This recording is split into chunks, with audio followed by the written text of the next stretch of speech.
Hello दोस्तों, आज हम लोग देखेंगे साइंस। साइंस में देखेंगे बायोलॉजी। बायोलॉजी के कुछ महत्वपूर्ण सवाल में जो है कि क्या क्या है कि बायोलॉजी जो है जीवों के अध्ययन को क्या बोलते हैं। जीवों के अध्ययन को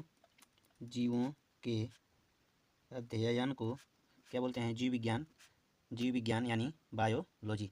जिसमें जीवों का अध्ययन होता है पर्टिकुलरली, उसको बायोलॉजी बोलते हैं। जीव विज्ञान के जनक जो हैं जनक जीव विज्ञान के जनक जो हैं अरस्तु को माना जाता है। अरस्तु अरस्तु मतलब जीव विज्ञान के जनक जनक यानी इनको कह सकते हैं पिता, कि मतलब जीव विज्ञान के पिता हैं। और इसके बाद जो है कुछ महत्वपूर्ण जो छोटे छोटे क्वेश्चन हैं जीव विज्ञान में। एक होती है कोशिका। कोशिका की खोज किसने की थी? तो रॉबर्ट हुक। और कोशिका, ये जो रॉबर्ट हुक ने जो खोजा था कि कौन सी कोशिका थी? मृत कोशिका थी।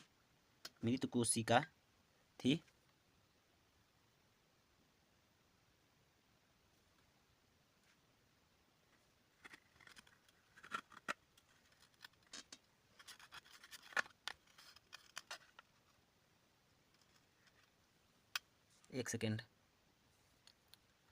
कोशिका जो रॉबर्ट हुक थे, मृत कोशिका खोज की थी। और ल्यूवेन हाक नाम के वैज्ञानिक थे। इन्होंने जीवित कोशिका की खोज की थी। जीवित कोशिका को खोजा था। और रॉबर्ट ब्राउन ने कौन सी चीज़ को खोजा था? तो केंद्रक की खोज रॉबर्ट ब्राउन ने की थी। और स्लाइडेन और स्वान ने जो दिया था, स्लाइडेन और स्वान ने सिद्धांत दिया था, कोशिका का सिद्धांत दिया था।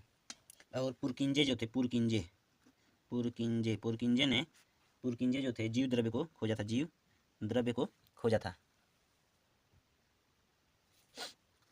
इसके बाद जो थे जीव द्रव्य क्या होता है, इसको देखते हैं। जीव द्रव्य जो होता है वह कोशिका द्रव्य और केंद्रक द्रव्य दोनों को, कोशिका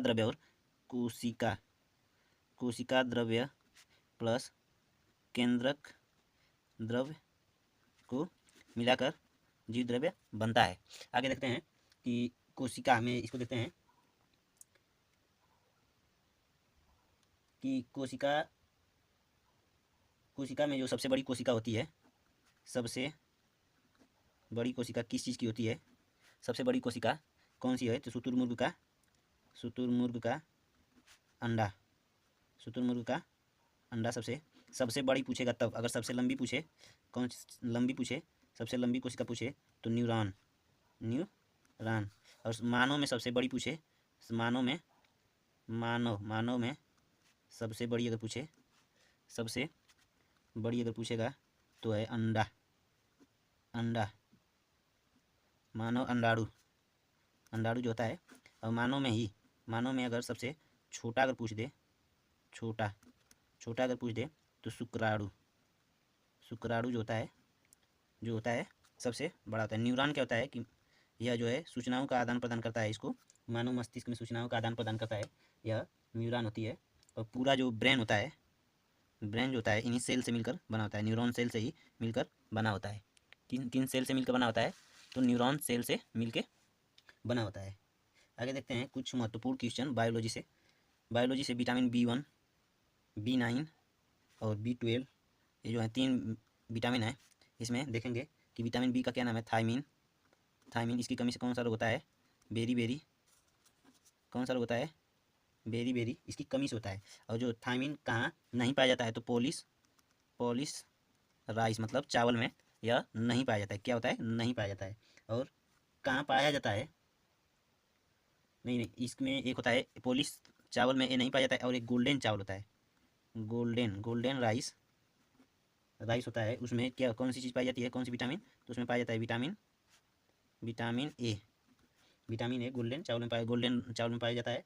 और इसीलिए बोलते हैं कि गोल्डन चावल को अगर अधिक से अधिक बार धो देंगे तो वो क्या होता है कि उसमें से विटामिन ए की मात्रा खत्म हो जाती है। विटामिन B9 जो होता है, इसका रासायनिक नाम है फिलोक्विनिन। फोलिक एसिड, फोलिक अम्ल होता है। और इसकी कमी से कौन सा रोग होता है? तो एनीमिया एक ऐसी बीमारी है जिसमें क्या होता है कि शरीर में जो होता है खून की कमी हो जाती है। क्या हो जाती है? खून यानी ब्लड की कमी होगी। और ब्लड की कमी कब होगी? जब एनीमिया में क्या होता है कि हीमोग्लोबिन ग्लोबिन भी क्या होता है, कम हो जाता है। और इसमें जो है, इसमें जो होता है लोहा Fe की मात्रा कम हो जाती है। इसमें ये बीमारी अधिकतर किसको होती है, तो महिलाओं को, वो भी गर्भवती महिला जो होती है, गर्भवती महिलाओं को यह बीमारी होती है। इसीलिए देखते हैं कि अस्पतालों में फोलिक एसिड की जो टेबलेट दिया जाता है, इस तरह से होता है। इसमें 8-10 टेबलेट होते हैं और एक काला काला टेबलेट होता है, काला भूरा कलर का होता है, और ये छोटा छोटा रहता है। इसको गर्भवती महिलाओं को सरकारी अस्पताल में से दिया जाता है अक्सर करके। इस चीज़ को आप लोग याद रखिएगा कि गर्भवती महिलाओं में कौन सा रोग होता है, तो एनीमिया, मतलब खून की कमी हो जाती है। और विटामिन B12 होता है, साइनोकोबालामिन भी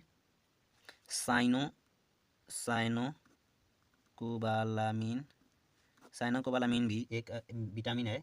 और इसकी भी कमी से कौन सा रोग होता है, तो एनीमिया रोग होता है, एनीमिया रोग होता है।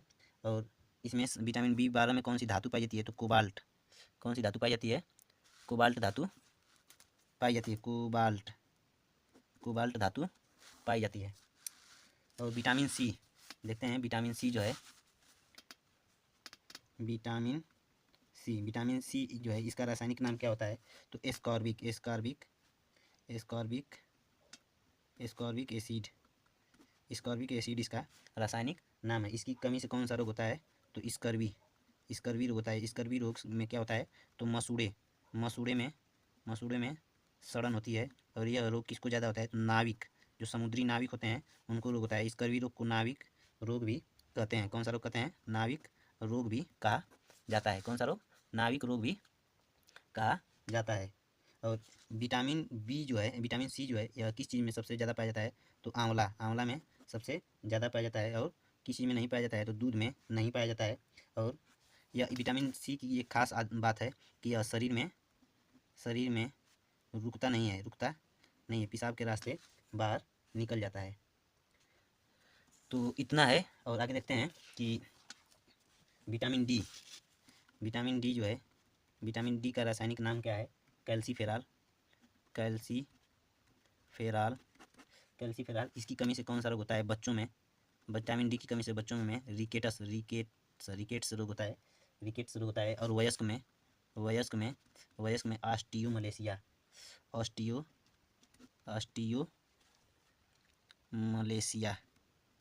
रोग हो जाता है।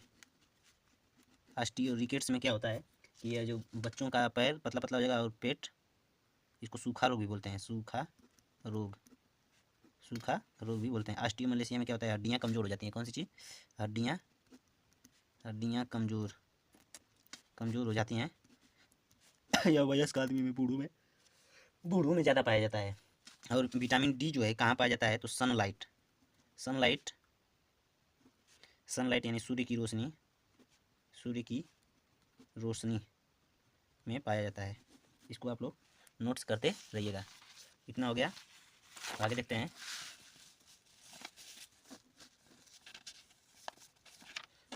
कि विटामिन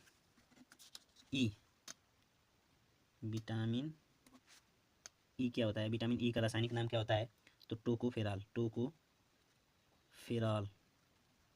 विटामिन ई का रासायनिक नाम क्या है, टोकोफेराल। यह क्या करता है, तो जनन क्षमता को बढ़ाता है। क्या करता है, जनन क्षमता को बढ़ाता है। इसकी कमी से कौन सा रोग होता है, तो बांझपन। बांझपन रोग होता है। यह किस में सर्वाधिक मात्रा में, इसका स्रोत क्या है, कहाँ पाया जाता है, यह कहाँ पाया जाता है, तो अंकुरित अनाज, हरी सब्जी इत्यादि में। अंकुरित अनाज और हरी सब्जी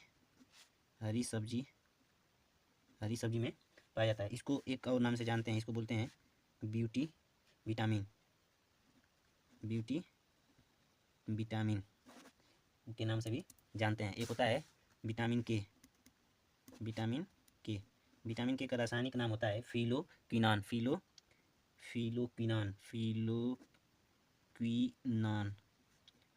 इसकी कमी से एक रोग होता है, इसको बोलते हैं रक्त अल्पता।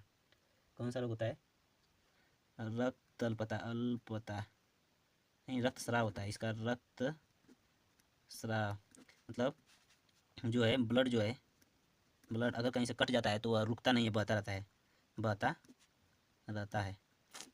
और इसमें कुछ है नहीं।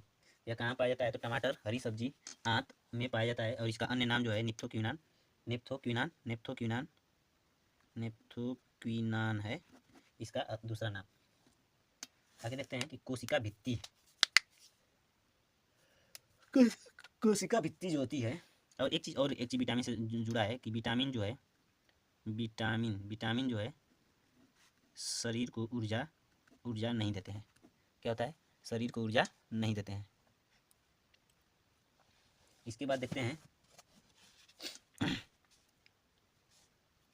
कि लिपिड और कार्बोहाइड्रेट तथा प्रोटीन, यह जो तीन चीज़ है यह क्या करता है? तो कार्बोहाइड्रेट और लिपिड जो है यानी वसा और कार्बोहाइड्रेट ये जो है दोनों ऊर्जा देता है, शरीर को ऊर्जा देता है। और प्रोटीन जो है शरीर को ऊर्जा नहीं देता, लेकिन शरीर का निर्माण करता है, शरीर का निर्माण करता है। क्या करता है? शरीर का निर्माण करता है। कार्बोहाइड्रेट से जो होता है इंस्टेंट एनर्जी, मतलब तुरंत एनर्जी लेनी है तो इंस्टेंट एनर्जी सोर्स होता है, इंस्टेंट एनर्जी स्रोत होता है यानी सोर्स होता है, इससे तुरंत एनर्जी प्राप्त हो जाती है। और जो है वसा से सर्वाधिक अधिक मात्रा में अगर एनर्जी प्राप्त करनी हो तो वसा का ग्रहण करेंगे, लेकिन ऊर्जा दोनों देगा, कार्बोहाइड्रेट और वसा दोनों एनर्जी देता है। और देखते हैं कि कार्बोहाइड्रेट जो होता है, कार्बोहाइड्रेट का एक फार्मूला होता है CHO, इसको बोलते हैं। इसका अनुपात क्या होता है ये पूछता है, 1:2:1 का अनुपात होता है, यही अनुपात होता है। और इसको कार्बोहाइड्रेट को हम ग्लूकोज कह सकते हैं, ग्लूकोज ही कार्बोहाइड्रेट होता है। इसका फार्मूला होता है C6H12O6। कौन सी चीज़ का? ग्लूकोज का फार्मूला होता है, ग्लूकोज का फार्मूला होता है। और इसको कार्बोहाइड्रेट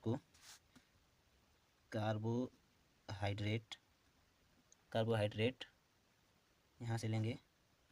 कार्बोहाइड्रेट को क्या है कि एनर्जी ड्रिंक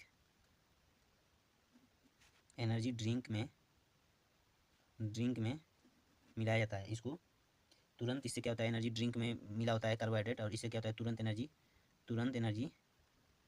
तुरंत ऊर्जा प्राप्त होती है। आई बात समझ में?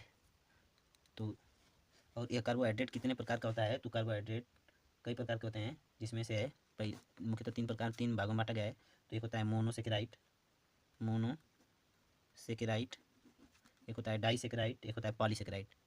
डाइसेकेराइड एक होता है पॉलीसेकेराइड।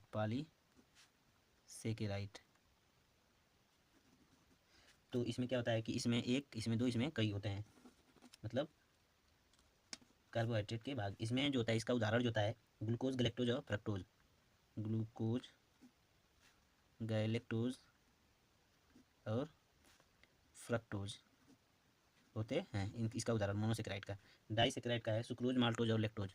सुक्रोज, माल्टोज और लैक्टोज।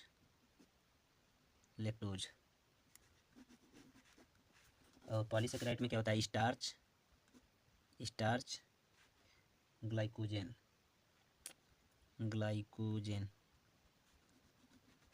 यह 3 चीज़ होता है। स्टार्च जो होता है, पौधों में भोजन का जो संचयन होता है स्टार्च के रूप में होता है। पौधों में भोजन का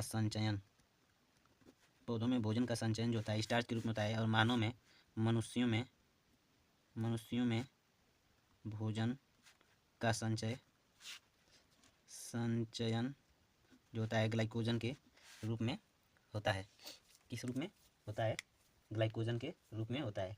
देखते हैं कुछ इससे महत्वपूर्ण सवाल, ये जो टॉपिक लिखे हैं। तो सुक्रोज किस से मिलकर बना होता है? ग्लूकोज और फ्रक्टोज। सुक्रोज जो है किस से मिलकर बना है? Glucose plus fructose.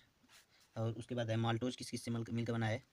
Maltose, glucose plus glucose. Glucose plus glucose. उसके बाद है लैक्टोज, किस से मिलकर बना है? लैक्टोज। लैक्टोज किससे मिलकर बना है?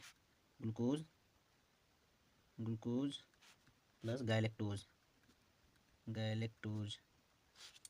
अब देखिए किस किस को किस किस नाम से जानते हैं? सुक्रोज, सुक्रोज जो है टेबल शुगर, इसको बोलते हैं टेबल शुगर। क्या बोलते हैं? Table sugar. फ्रुक्टोज को, फ्रक्टोज को फ्रूट शुगर, फ्रूट शुगर। और ग्लूकोज को, ग्लूकोज को ब्लड शुगर। और उसके बाद है गैलेक्टोज को, गैलेक्टोज को बोलते हैं ब्रेन शुगर।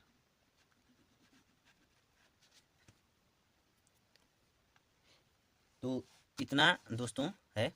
आगे की वीडियो में अगर वीडियो आपको पसंद आए तो वीडियो को लाइक ज़रूर करें और सब्सक्राइब, चैनल को सब्सक्राइब कर लें, ताकि ऐसे ही रिवीजन की वीडियो आप लोगों के बीच आती रहेगी और आप लोग को पता चलता रहेगा। जब सब्सक्राइब करेंगे तब क्या करेंगे? सब्सक्राइब कर लेंगे और घंटा जो हो सके दबा लीजिए। वीडियो पसंद आए तो अपने दोस्तों को भी शेयर कीजिए, ताकि उन लोग को भी कुछ जानकारी मिले।